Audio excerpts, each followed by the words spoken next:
அனைவருக்கும் வணக்கம். ஸோ இதில் நம்ம என்ன பார்க்க போகிறோம் அப்படின்னா, சீருடை பணியாளர் தேர்வு வாரிய அலுவலகத்தில் தீ விபத்துன்னு ஒரு பத்திரிகை செய்தி வந்திருக்கு.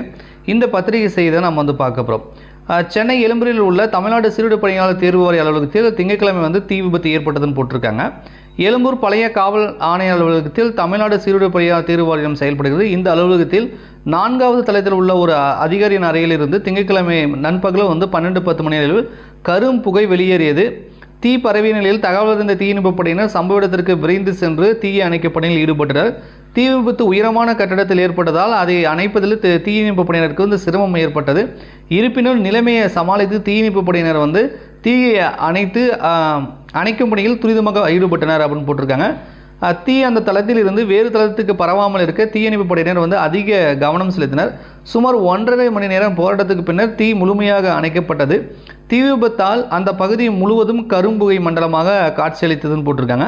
இந்த தீ விபத்தில் வந்து அந்த தளத்தில் இருந்த எலக்ட்ரானிக் பொருட்கள் மற்றும் வந்து ஆவணங்கள் எரிந்து சேதமாகின அப்படின்றதும் வந்து குறிப்பிட்டிருக்காங்க. ஸோ அந்த தளத்தில் இருந்த முக்கியமான ஆவணங்கள் எலக்ட்ரானிக் பொருட்களாக வந்து தீ விபத்தில் வந்து சேதமடைஞ்சிருக்கு அப்படின்றத குறிப்பிட்டிருக்காங்க.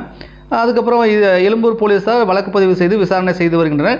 இந்த தீ விபத்து என்பது வந்து மின்கசிவு காரணமாக தீ விபத்து ஏற்பட்டிருக்கிறது தெரிய வந்துள்ளது அப்படின்றத வந்து கொடுத்துருக்காங்க. ஸோ டிஎன்யூஎஸ்ஆர்பிக்கு இந்த வருஷம் வந்து டைம் சரியில்லை போல். என்ன அப்படின்னு பார்த்தீங்கன்னா, ரிசர்வேஷனை சரியாக ஃபாலோ பண்ணதுனால நம்ம நீதிமன்றம் கொடுத்த தீர்ப்புனால பார்த்தீங்கன்னா ரிசல்ட்டு கொடுப்பதிலும் காலதாமதம், அதே மாதிரி பார்த்தீங்கன்னா நோட்டிஃபிகேஷன் கொடுப்பதிலும் காலதாமதம் ஏற்பட்டு இருக்குது. கண்டிப்பாக உங்களுக்குலாம் தெரிஞ்சிருக்கும்.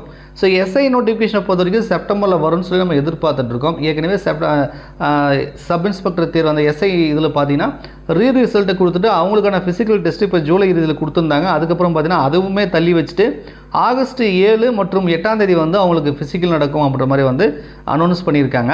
ஸோ ஃபிசிக்கல் டெஸ்ட்டுமே தள்ளி வச்சுருக்காங்க.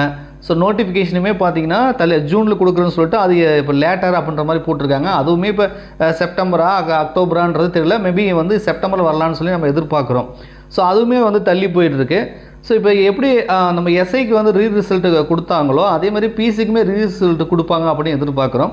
அது எப்போ வரும்னு யாருக்குமே தெரியாமல் இருக்குது. ஸோ ஃபைனல் ஓவரால் ரிசல்ட்டு நிறைய பேர் எதிர்பார்த்துட்டு இருக்கக்கூடிய சூழ்நிலையில் மீண்டும் ரிசல்ட்டு கொடுக்க போகிறாங்க. அது எப்போ கொடுப்பாங்க அப்படின்றதே நமக்கு தெரியாத அந்த சூழ்நிலையில் இந்த மாதிரி ஒரு தீ விபத்து ஏற்பட்டிருக்கு. ஸோ அப்படின்றத ஒரு செய்தியை வந்து நம்ம பார்க்குறோம்.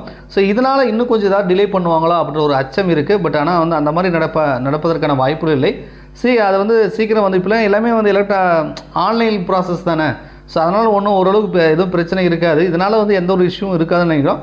பட் இருந்தாலும் கூட இது இந்த ஒரு செய்தி என்பது பார்க்கும்போது டிஎன்யூஎஸ்ஆர்பிக்கு அதான் டைம் சரியில்லை போல், ஏதோ ஒன்று வந்து நடந்துகிட்டே இருக்குது. ஒன்று டிலே பண்ணுறாங்க, இந்த மாதிரி தீ விபத்து ஏற்படுது அப்படின்றத வந்து நம்ம வந்து பார்த்துட்ருக்கோம். இந்த 2024 என்பது போலீஸ் எக்ஸாமுக்காக, அதாவது பிசி எஸ்ஐக்காக படிக்கிறவங்களுக்கு பார்த்திங்கன்னா ஒரு சரியில்லாத டைம்னே சொல்லலாம். ஏற்கனவே எக்ஸாம் முடித்தவங்களுக்கு ரிசல்ட் ப்ராப்ளம், புதுசாக படிக்கிறவங்களுக்கு சொன்ன டேட்டில் வந்து நோட்டிஃபிகேஷன் கொடுக்கல.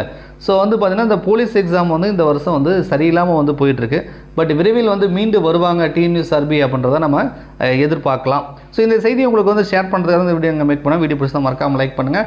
ஸோ இந்த தீ விபத்துக்கும் நம்ம வந்து நோட்டிஃபிகேஷனுக்கோ ரிசல்ட்டுக்கோ வந்து நம்ம லிங்க் பண்ணி பார்க்க வேண்டியதில்லை.